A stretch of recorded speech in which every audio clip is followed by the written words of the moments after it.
네, 오늘은 이 부활의 삶 시리즈 4주 동안 함께 본 부활의 삶 시리즈 마지막 시간으로 그리스도로 채워지는 삶이라는 제목으로 말씀을 나누고자 합니다. 여러분 처음에 이 부활의 삶 시리즈를 시작했던 첫 번째 설교의 제목이 기억이 안 나시겠죠? 네. 첫 번째 시리즈 첫 번째로서는 위의 것을 생각하라라는 제목으로 부활의 삶은 위의 것, 하늘의 것, 하나님의 것을 구하는 삶이다라는 것을 우리가 함께 보았고, 두 번째 설교에서는 죄를 죽이라, 이 옛사람을 벗는 것이 무엇인지 그것을 보았고, 이제 세 번째 저번 주에는 새 사람을 입어라, 이제 구원을 받아서 부활의 삶을 사는 사는 사람이 이제 어떻게 살아야 되는가라는 것을 함께 살펴보았습니다.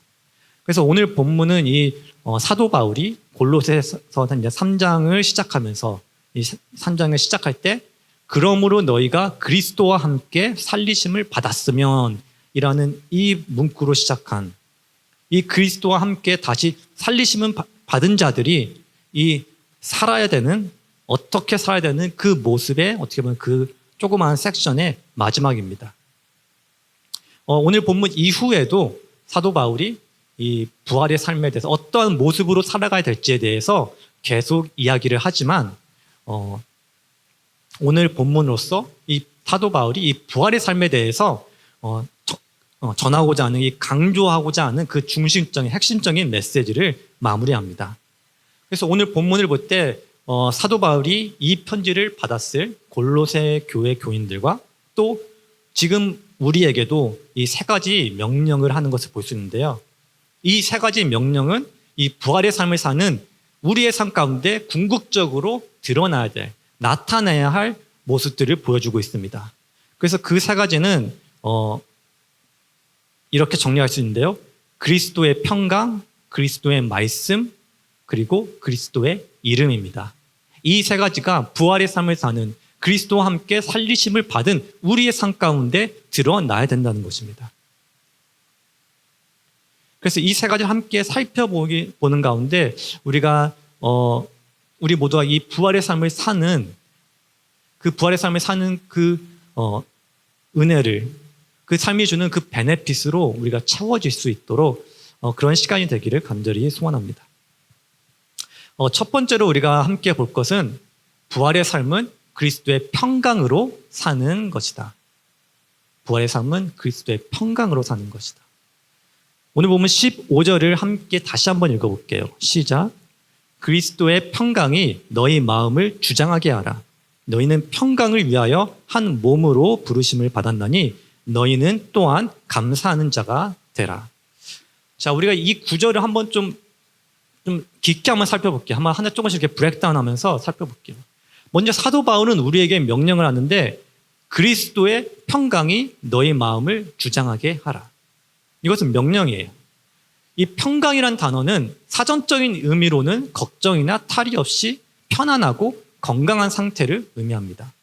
스트레스나 걱정이 없는, 그런 분쟁이 없는 상태를 말합니다. 하지만 사도 바울은 너의 평강이라 말하지 않고 그리스도의 평강, Peace of Christ라고 말합니다. 그리스도가 가진 평강, 그리스도로부터 오는 평강, 이 평강이 우리의 마음을 주장해야 한다고 말합니다. 그렇다면 무엇이 그리스도의 평강입니까? 그것이 나의 평강과 세상의 평강과 어떻게 다른가요? 여기서 쓰여진 평강이라는 단어의 원어는 에이넨이라는 단어인데, 이 에이넨이라는 단어는 전쟁이나 분쟁이 없는 평온하고 고요한 상태를 뜻하기도 하지만 국가적인 차원에서는 이제 나라와 나라 사이에 agreement, 그런 평화 조약, 그런 조약을 맺는 그러한 뜻도 담고 있습니다. 그래서 본문에서 사도 바울이 그리스도의 평강을 말할 때는 사도 바울은 이 두 가지 의미를 모두 다 생각하고 있다는 것입니다. 예수 그리스도가 십자가에서 죽으시고 부활하시면서 이루신 그 평강, 그 그리스도가 이루신 하나님과 나 사이의 평화를 이야기하고 있다는 것입니다. 그래서 로마서 5장 1절에서도 그러므로 우리가 믿음으로 의롭다 하심을 받았으니 우리 주 예수 그리스도로 말미암아 하나님과 화평을 누리자. 이 화평이 똑같은 원어인 것이죠. 그래서 우리는 그리스도로 말미암아서 하나님과 우리를 갈라놓았던, 우리 죄인들을 갈라놓았던 그 전쟁이 이제 끝났습니다. 예수님이 십자가에서 피를 흘리심으로 그 평화 조약을 맺게 됨으로써 우리는 하나님과 화평하게, 하나님과 우리 사이에 평화가 생겼다는 것입니다. 그래서 우리는 이제 더 이상 하나님의 원수가 아니게 되었다는 것입니다. 그렇기 때문에 우리 안에 평강이 있다는 것입니다. 평화가 있을 수 있다는 것입니다. 예수님의 피의 대가로, 예수님이 십자가에서 흘리신 그 피로서, 오직 그 피로서 이루신 평강이기 때문에 이 평강은 오직 예수님만이 주실 수 있다는 것입니다. 다른 어느 곳에도 찾을 수 없고 오직 예수 그리스도만이 우리에게 주실 수 있기 때문에 사도 바울은 그리스도의 평강이라고 말합니다. 요한복음 14장 27절에서 예수님이 이렇게 말씀하십니다. 평안을 너희에게 끼치노니 곧 나의 평안을 너희에게 주노라. 내가 너희에게 주는 것은 세상이 주는 것과 같지 아니하니라. 너희는 마음에 근심하지도 말고 두려워하지 말라. 예수님의 평안, 나의 피스를, 나의 평화를 너희에게 준다라고 말하죠. 그리고 이것은 세상이 주는 것과 같지 않다고 말합니다. 세상에서 찾을 수 없는 평강이라고 말합니다. 이 그리스도의 평강이 없는 사람들은 이 세상에서 평강을 찾기 위해, 평화를 찾기 위해서 쉴 새 없이 노력합니다. 이 불안이 얻는 평안하고 그런 고요한 마음을 얻기 위해서 자신의 삶을 컨트롤하려고 하죠. 자신을 불안하게 만드는 이런 스트레스 주는 요소들을 없애려고 노력합니다. 그리고 그런 것들을 위해서 명상이라든지 다른 어떠한 많은 것들을 통해서 그 평강이라는 상태를 얻으려고 노력합니다. 하지만 우리는 우리 삶에 일어나는 모든 일을 컨트롤할 수 없죠. 갑자기 우리 삶 가운데 일어나는 그 수많은 일들을 우리는 미리 볼 수도 없고 컨트롤할 수도 없습니다. 나의 뜻대로 모든 일을 이루어지게 만들 수 절대 없습니다. 아무리 우리 삶에 나의 삶 가운데 있는 모든 그런 어려움과 아픔을 피하려고 할지라도 우리 삶에서는 계속 비가 오고 바람이 붑니다. 피할 수가 없습니다. 그리고 그럴 때마다, 그렇게 비가 오고 바람이 불 때마다 나의 평강이 무너지게 되죠. 하지만 그리스도의 평강, 하나님의 평강은 환경과 조건을 이기는 평강입니다. 세상을 이기는 평강입니다. 삶의 폭풍 가운데서도 우리의 마음과 생각을 지키시는 평강입니다. 그래서 빌립보서 4장 7절에 그리하면 모든 지각에 뛰어난 하나님의 평강이 그리스도 예수 안에서 너희 마음과 생각을 지키시리라 라고 말씀하고 있는 것입니다. 모든 지각에 뛰어난 하나님의 평강. 영어로는 The peace of God which surpasses all comprehension. 모든 상식과 이해를 뛰어넘는, 이 세상의 생각으로는 절대로 이해가 되지 않는 그러한 평강이, 그런 하나님의 평강이, 진짜 하나님의 평강이라고 밖에 설명이 안 되는 그러한 평강과 평화의 마음이 우리에게 있다고 사도 바울이 말하는 것입니다. 여러분, 추운 겨울날 산에 있는 오두막집을 한번 상상해 보길 바랍니다. 그 집을 들어갈 때 막 눈을 털고 집에 들어가면은 가장 먼저 해야 되는 게 뭐죠?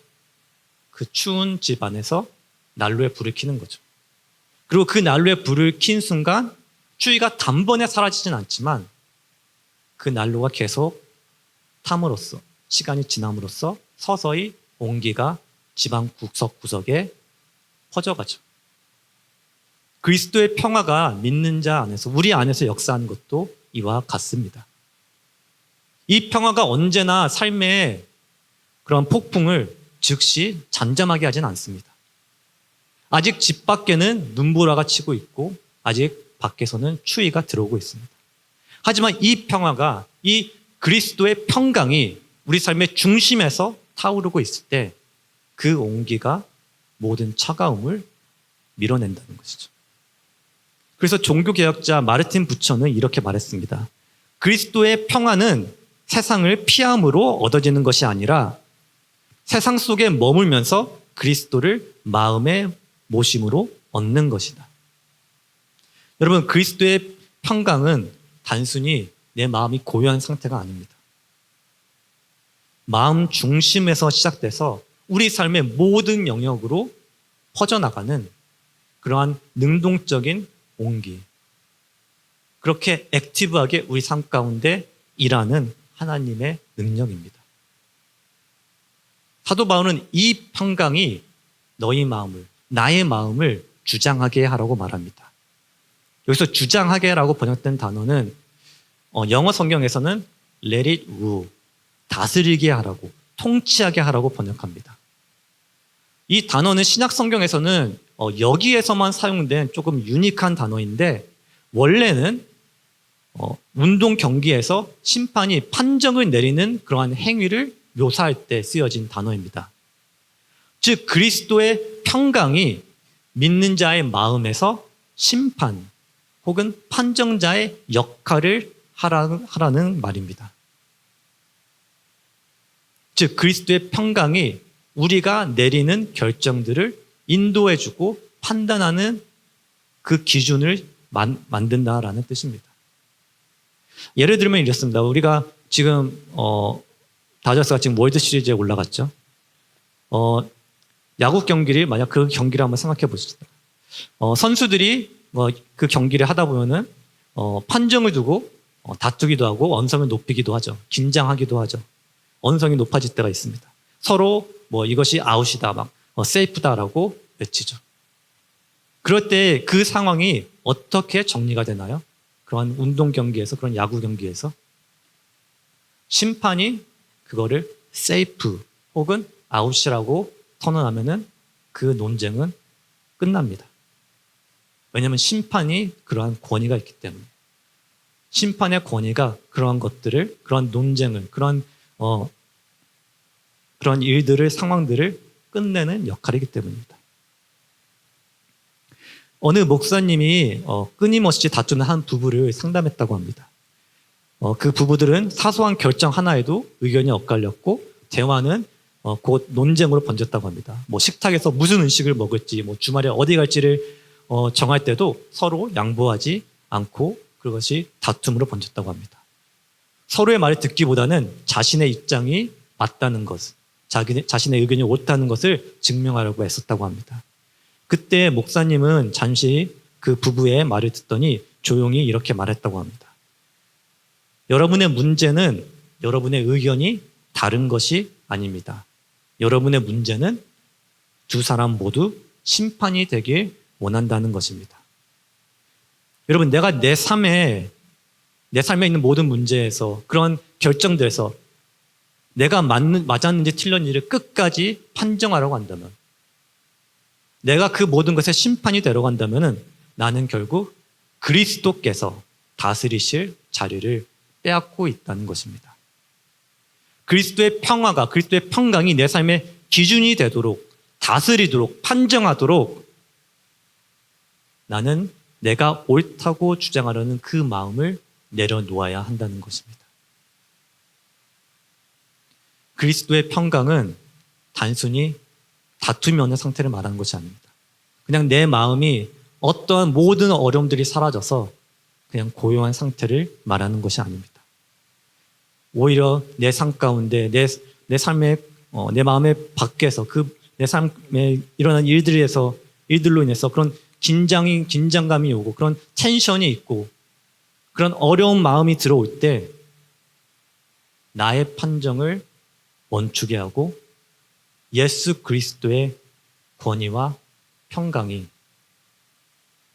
나를 다스리게, 그 모든 걱정하는 것과 그 모든 내 삶 가운데 그런 내 뜻대로 하려는 그런 모든 것을 멈추게 하는, 스탑하게 하는 그 파이널 디시전을 만들게 하는 것입니다. 그래서 이 그리스도의 평강이 우리 삶 가운데 우리 마음을 다스린다는 것이 우리 삶 가운데 실제적으로는 어떠한 모습일까요? 그리스도의 평강, 우리의 마음을 다스린다는 것은 우리가 어떤 선택의 기로에 섰을 때, 모든 디시전을 만들 때 이 두 가지 기준을 고려하면서 산다는 것입니다.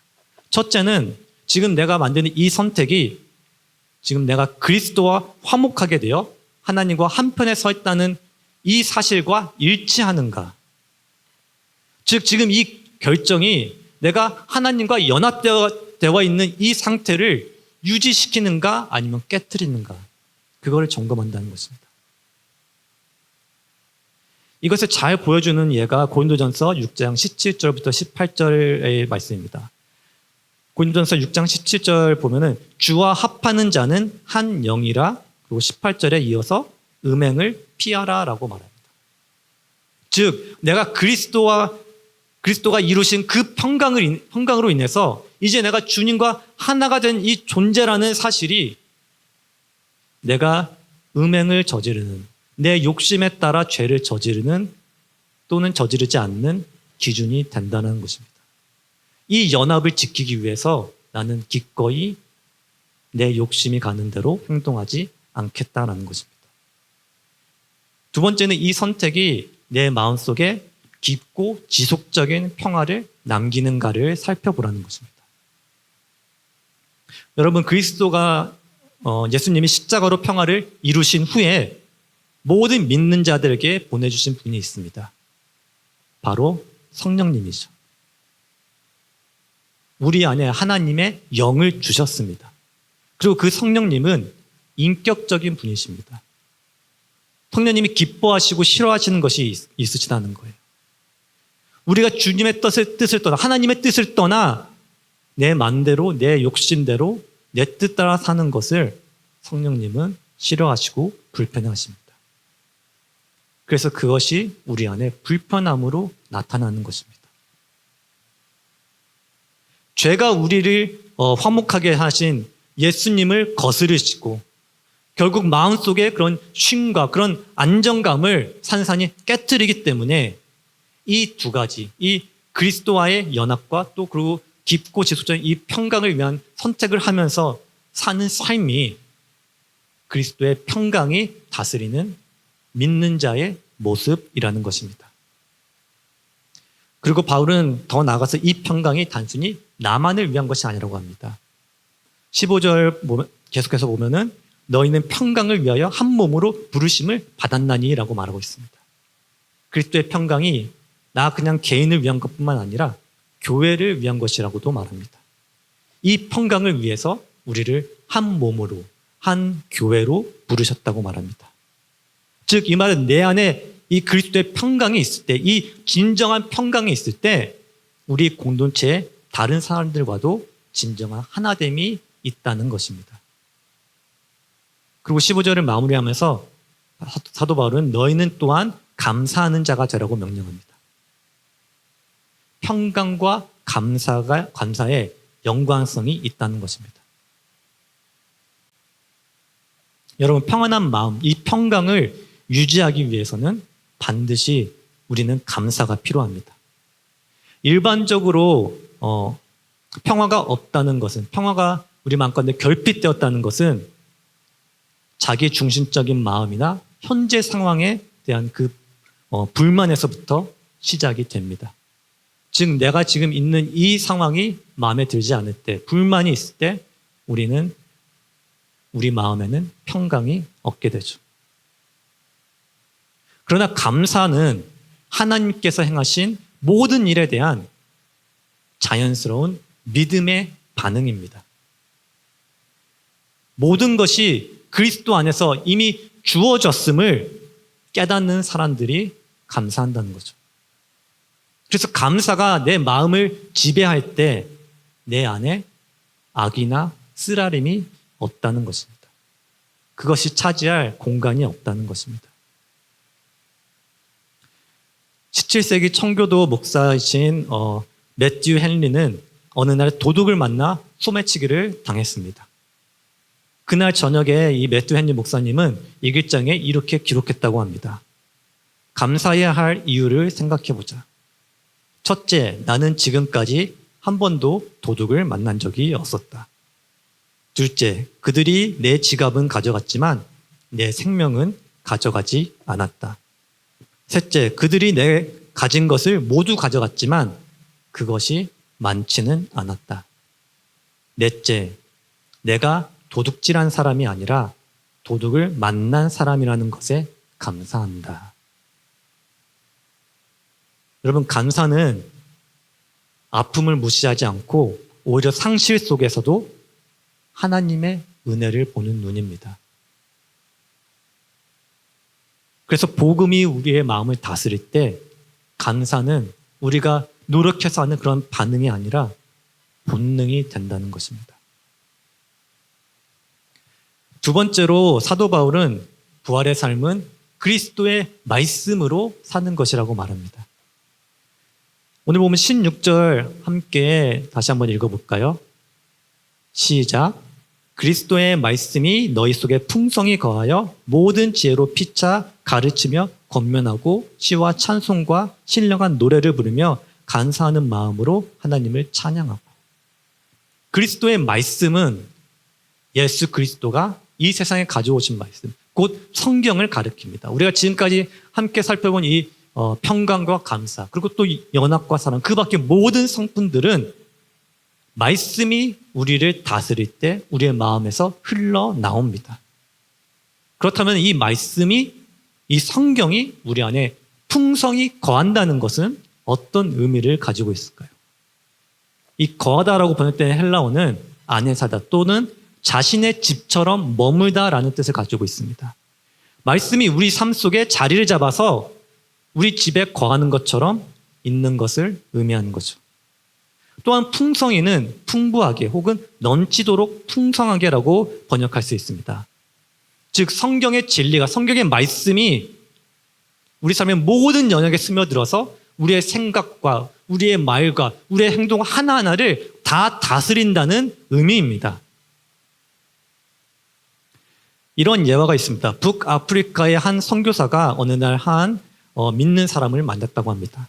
그 사람은 요한복음에서 찢겨져 나온 작은 성경 조각만을 가지고 있었다고 합니다. 선교사가 그 사람이 이 성경 조각만을 가지고 있는 것이 마음에 쓰여서 성경책을 모든 성경책을 드릴까요? 라고 물었다고 합니다. 그러자 그 사람은 눈물을 글썽이면서 이렇게 대답했다고 합니다. 아니요, 아무것도 없는 사람에게 주세요. 저는 이 조각만으로도 수년 동안 충분히 영혼의 양식을 얻었습니다. 그 사람은 이 요한복음 그 조각에 있는 모든 구절을 암송했고 그 달아해진 그 페이지들을 자녀들에게 매일 밤 가르친 것입니다. 여러분, 그리스도의 말씀이 내 안에 풍성히 거하게 하라는 것은 우리의 책장에 많은 성경책을 두는 게, 많은 성경과 관련된 책을 두는 것이 아닙니다. 말씀이 내용 안에서 살아 역사하는 것을 뜻합니다. 모든 성경을 가지고도 영적으로 우리는 굶주릴 수 있습니다. 하나님의 말씀으로 내 책장을 다 채워도 매일 영적으로 배고플 수 있다는 것입니다. 하지만 단 한 구절만을 가지고도 그 말씀으로 우리는 날마다 영적으로 배부를 수도 있다는 것입니다. 바울은 그리스도의 말씀이 풍성히 거하는 삶의 결과를 두 가지로 언급합니다. 모든 지혜로 서로 가르치며 권면하라. 여기서의 가르침은 긍정적인 진리를 전하는 것을 의미합니다. 그와 반면 권면은 가르침의 부정적인 측면, 즉 잘못된 행동의 결과를 경고하고 돌이키도록 하는 것을 뜻합니다. 이 두 가지는 그리스도의 말씀이 우리의 삶 가운데 우리 안에 넘쳐 흐를 때 자연스럽게 나오는 열매입니다. 말씀의 열매입니다. 여러분, 내 안에 말씀이 풍성하게 거하면은 그 말씀은 나의 생각과 가치관을 새롭게 가르칩니다. 이전에는 세상의 논리대로 이제 판단하던 것이 이제는 하나님의 관점으로 해석된다는 것입니다. 문제를 만났을 때 즉각적으로 불안한 마음이 들고 불만이 들고 그런 것들이 모든 것이 합하여 선을 이룬다는 하나님의 말씀이 생각나며 그 말씀이 나를 가르치고 내 방향을 바로잡아 주는 것입니다. 이것이 바로 성령께서 말씀을 통해서 나를 가르치시는 것입니다. 즉 밖에서 들려오는 밖에 있는 선생님의 말씀이 아니라 내 마음속에 있는 성령님이 선생님처럼 나를 가르치고 잡는 것입니다. 내가 자존심이나 분노로 반응하려고 할 때 온유한 대답은 분노를 쉬게 하거니와 라는 그런 말씀이 생각되어 내 마음을 붙잡고, 내가 무관심이나 냉담함에 빠질 때 서로 돌아보아 사랑과 선행을 격려하라는 그 음성이 나를 꾸짖는 것입니다. 내가 내 죄를 합리화하려고 할 때 그리스도의 말씀이 빛 가운데로 나오라고 나에게 말씀하는 것. 이것이 말씀이 나의 안에 거할 때 일어나는 일들입니다. 이처럼 그리스도의 말씀이 내 안에 풍성히 거할 때 그 말씀은 내 안에 경고등이 되고 회복으로 이끄는 손길이 됩니다. 그리스도의 말씀이 내 안에 거할 때 우리는 점점 말씀에 민감한 마음을 가지고 성령에 순종하는 마음을 가지게 됩니다. 그리고 그 결과로 우리 안에 또한 평강이 찾아온다는 것입니다. 그래서 사도 바울이 평강과 말씀을 같이 얘기하는 것입니다. 왜냐하면 말씀은 나를 하나님과 회복하게 하고 동시에 사람들과의 관계 속에서도 화해와 온유의 길로 인도하기 때문입니다. 그리고 그렇게 될 때 나는 점점 그리스도의 마음을 품은 사람, 즉 내 생각과 감정, 그 결정의 중심에 그리스도의 말씀이 자리하는 사람으로 변화된다는 것입니다. 폭풍 속에서도 굳건하게 서 있는 큰 나무들이 왜 그렇게 서 있는 줄 여러분은 아십니까? 그 비밀은 눈에 보이는 나무 줄기에 트렁크에 있지 않고 보이지 않는 땅 속에 있습니다. 땅 속에 넓고 깊게 뻗은 그 뿌리의 네트워크가 끊임없이 흙 속에서 그 나무를 붙들고 있고 그 나무에게 생명을 끌어올리고 있기 때문입니다. 그리스도의 말씀이 우리 믿는 자들 가운데 하는 역할도 이와 같습니다. 말씀이 주일에만 잠시 방문한다면은 우리의 뿌리는 얕을 수밖에 없습니다. 하지만 말씀이 우리 안에 거하고 우리 안에 머물고 우리의 모든 삶의 영역에서 스며들어갔을 때 세상의 바람이나 고난의 폭풍이 불어도 흔들리지 않는 그러한 견고함이 우리 삶 가운데 생깁니다.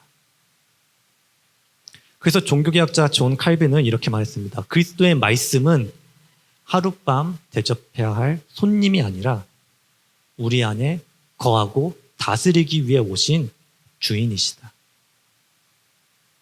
그냥 하룻밤 머물고 가는 것이 아니라 우리와 계속 함께할, 나의 가족과 같이 계속 내 안에 거하고 내 안에 머무는 것이 바로 예수 그리스도의 말씀이라는 것입니다.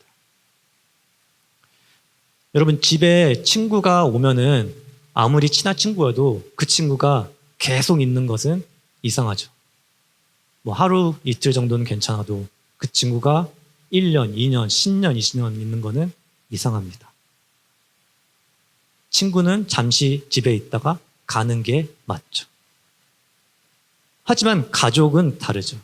가족은 오히려 집에 없는 게 이상한 것이죠. 여러분에게 말씀은 무엇입니까? 예수 그리스도의 말씀이 무엇이나요?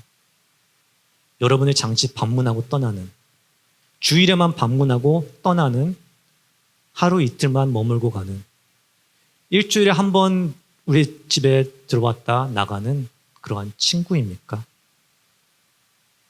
아니면 내 삶에, 내 마음에 하루라도 없다면은 이상하게 생각하는, 걱정해야 될 가족인가요?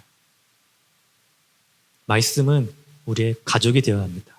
내 안에 말씀이 없는 것이 오히려 나를 불안하게 만들어야 된다는 거예요. 그리고 그 말씀이 내 안에 뿌리를 내려서 생명과 내 삶의 방향을 공급하는 그런 근원이 되어야 된다고 사도 바울은 말하고 있습니다. 마지막으로 사도 바울은 부활의 삶은 그리스도의 이름으로 사는 삶이라고 말합니다. 우리 17절을 함께 다시 한번 읽어볼까요? 시작. 또 무엇을 하든지 말에나 일에나 다 주 예수의 이름으로 하고 그를 힘입어 하나님 아버지께 감사하라. 여러분, 그리스도인이 그 삶, 부활의 삶을 사는데 가장 단순하고 기본적인 원칙은 바로 이것입니다. 우리가 그리스도인의 삶을 사는데 모든 걸 다 잊어버려도 이거 하나만 붙들 수 있다면은 바로 이것입니다. 무엇을 하든지 말로 하든지 일로 하든지 주 예수의 이름으로 하라. 어떻게 보면 이것 안에 모든 것이 속해 있는 것이죠. 예수님의 이름으로 행한다는 것은 그리스도의 성품과 뜻에 일치하는 방식으로 살아가는 것을 의미합니다. 그래서 사도 바울은 고린도전서 10장 30절에 이와 같은 생각을 이렇게 표현했습니다. 우리 함께 이것도 읽어볼까요? 시작. 그런즉 너희가 먹든지 마시든지 무엇을 하든지 다 하나님의 영광을 위하여 하라. 우리가 하는 모든 것, 우리가 먹는 것조차도, 우리가 마시는 것조차도 하나님의 영광을 위해서, 예수 그리스도의 이름을 위해서 하라는 것입니다. 즉 우리 삶의 모든 영역이 하나님의 이름을 위해서, 하나님의 뜻을 위해서, 하나님의 영광을 위해서 그렇게 다스려지라는 것입니다. 즉 우리의 모든 행위가 마지못해서 또는 절망 속에서 의무적으로 하는 것이 아니라는 것입니다. 우리가 예수 그리스도를 위해서 하는 것, 우리가 하나님을 위해서 하는 모든 행동들이 시켜서만 하는 그러한 마음으로 하는 것이 아니라는 것입니다. 예수 그리스도를 통해서 하나님 아버지께 감사드리는 마음으로 하라는 것입니다. 여러분, 우리 모두의 행위에서는 예수 그리스도가 드러나야 합니다. 내가 내 스스로 내가 그리스도인이다, 나는 그리스도인입니다 라고 주장하는 것이 아니라 다른 사람들이, 이 세상의 사람들이 여러분의 삶을 보고 여러분이 하는 말을 듣고 여러분이 하는 행위들을 보고 아, 이 사람은 그리스도인이구나 라고, 이 사람은 정말 그리스도 안에 속한 사람이라 라고 말할 수 있어야 한다는 것입니다. 우리가 자주 사용하는 이 그리스도인이라는 단어는 제자들이, 믿는 사람들이 우리는 그리스도인이야, 우리는 나는 그리스도냐 이렇게 주장하면서 시작한 단어가 아닙니다. 사도행전 11장 26절에 그리스도인이 시작된 기원을 이렇게 말합니다. 만남에 안디옥에 데리고 와서 둘이 교회에 1년간 모여있어 큰 무리를 가졌고 제자들이 안디옥에서 비로소 그리스도인이라 일컬음을 받게 되었더라. 안디옥 그 도시의 사람들이 믿는 사람들을 보고 그들의 삶과 행위가 우리들과 다름을 보고 아, 이 사람들은 그리스도인이다라고 불렀다는 것입니다. 왜 그들이 안디옥 교회 사람들을 그리스도인이라고 불렀을까요? 아마 안디옥 교회 사람들이 계속 그리스도를 말해서, 계속 모든 일에 그리스도를 말하고 뭘 하든지 그리스도의 영광, 그리스도를 위해서라고 하니까 저 그리스도밖에 모르는 사람들, 저 그리스도만 말하는 사람들, 이런 식으로 시작이 되지 않았을까요?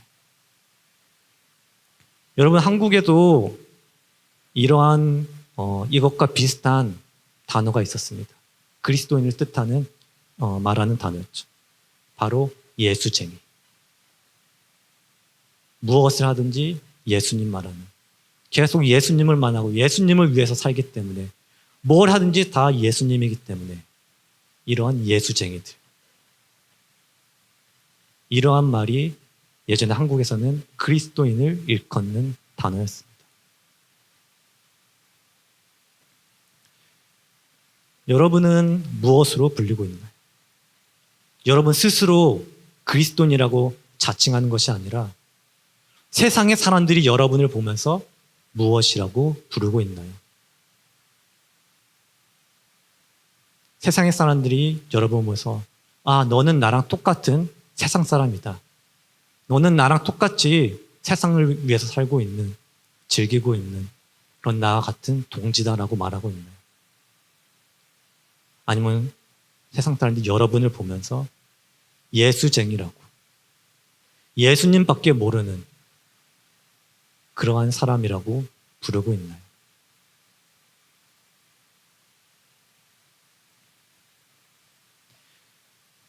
사도 바울은 로마서 13장 14절에 이런 말을 합니다. 오직 주 예수 그리스도로 옷을 입고. 여러분, 우리의 옷은 우리가 누구인지를 말해주죠. 누군가가 스크럽을 입고 있다면은 그 사람은 의사나 간호사 혹은 병원에 일하는 사람이라는 것을 우리는 멀리서 봐더라도 금방 알 수 있죠. 뭐 누군가가 축구복을 입고 있다고 하면 이 사람은 지금 축구하러 가는구나. 그거를 알 수 있죠. 이것처럼 우리는 그리스도를 옷으로 입어야 합니다. 저 멀리에서 세상 사람이 나를 봤을 때도 이 사람은 그리스도인이구나. 이 사람은 그리스도 안에 속한 사람이구나. 이 사람은 예수쟁이구나. 이것이 우리 삶 가운데 나타나야 된다는 것이죠.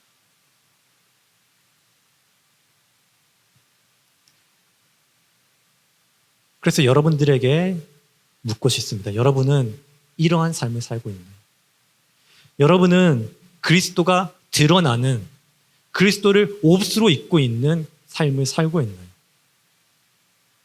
아니면 애써 세상의 옷을 입으면서 내 안에 있는 그리스도를 오히려 감추려 하는,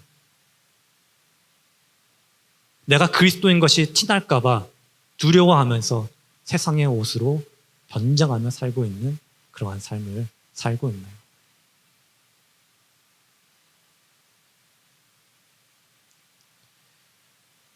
사도 바울이 산장을 시작할 때 시작했던 그 단어, 너희가 그리스도와 함께 다시 살리심을 받았으며.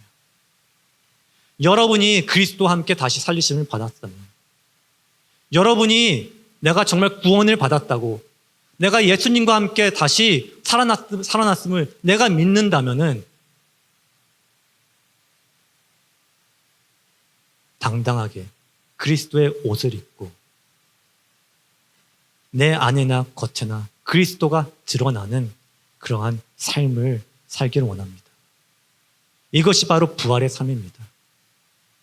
그러한 삶을 살 때, 그렇게 예수 그리스도가 내 안에 거하고 내 삶을 지배할 때, 다스릴 때, 우리는 성경에서 약속하는 모든 그 축복과 그 약속 가운데 우리의 삶이 이루어짐을 믿습니다.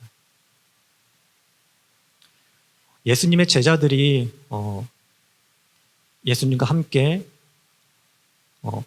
갈릴리 호수를 건너다가 큰 풍랑을 만난 적이 있습니다. 많은 예수님의 제자들은 어부였습니다. 당연히 그 배를 잘 다룰 줄 알고 그런 호수에 일으킬 수 있는 그런 풍랑에도 익숙했던 사람이죠. 그러한 사람들도, 그런 어부들도 감당하지 못할 그런 풍랑이 그들을 덮쳐왔습니다. 그럴 때 그들은 두려워하면서 예수님을 깨우면서 이렇게 예수님께 물어봤죠. 예수님, 어찌하여 이렇게 자고 있습니까? 우리가 죽게 된 것을 케어하지 않으십니까? 그럴 때 예수님이 제자들에게 이렇게 답하십니다. 믿음이 작은 자요. 왜 그들의 믿음이 작았다라고 예수님이 꾸짖으시는가요?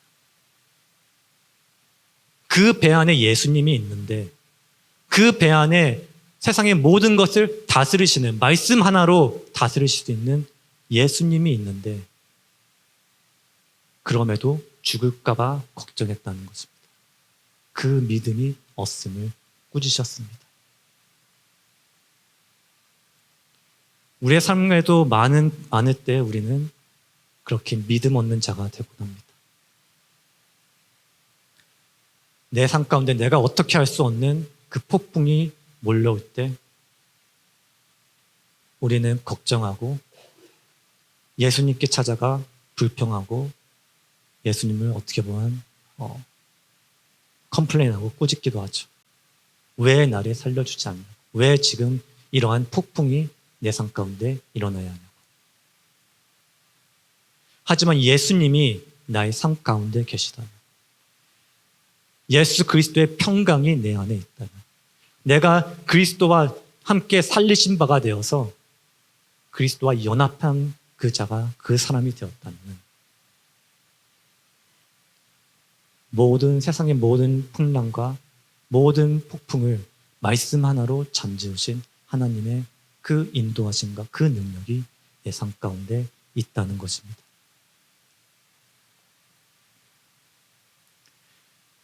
그러므로 우리는 부활의 삶을 살 때 이 사실을 기억하면서 살아가야